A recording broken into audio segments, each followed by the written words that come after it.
માતાજી મિત્રો, કેમ છો મિત્રો? મજામાં મિત્રો? જો આપણે વાડી આવી ગયા હતા અને આપણી વાડીનો કપા છે અને હવે કપા કંઈક આવડો થઈ ગયો છે અને અત્યારે તો લીલું બધું દેખાય છે.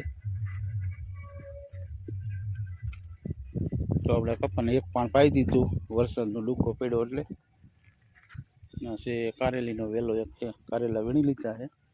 તો એ જે નાના નાના હિસ્સે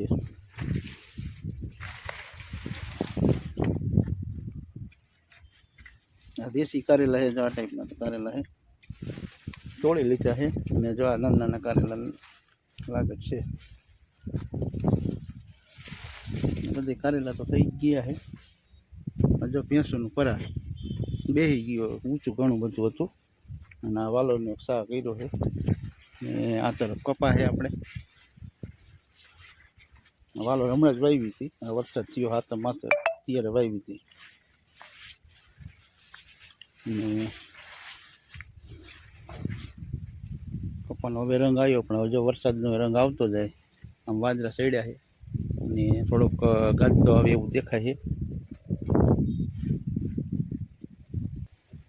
તો હવે અત્યારે આપણે પવન થોડો વધારે રીંગણીમાં હવે પાઈ દીધી છે. રીંગણી આપણે થોડીક આ વર્ષે ટ્રાય કરી છે અને જો મગ છે, સિંગ વાવી દેખાય છે પાંખી પાંખી. મોડા વાવ્યા હતા અને આમે રીંગણી વાવી દીધી. જો સોયપી છે, પાવન બાકી છે. આમાં તાણી એટલી પડી ગઈ, પાતા નથી. જો મગ હવે પાકવા માંડી ગયા. આ રીંગણીમાં હવે ફાલ બેસવા માંડ્યો, પણ હજી ડોકિયા વધારે એટલે એવી ઈયળું આવે, માથા ફૂંકાઈ જાય. આવી રીતના સાપ આવવા માંડ્યા. હવે આપણે અહીં ટમેટી થોડીક વાવી છે ઘર પૂરતી.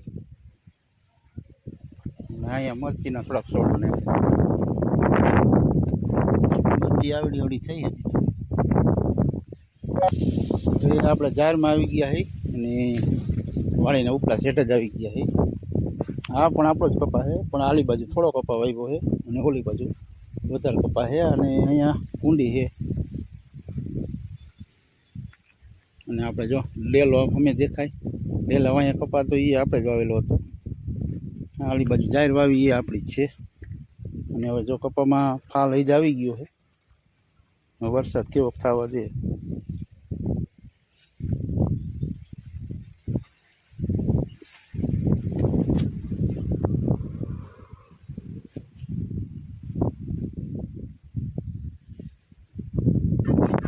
મિત્રો હવે વિડીયો આપણે એન્ડ કરશું અને મળશું નવા બ્લોગની સાથે. તો જય માતાજી.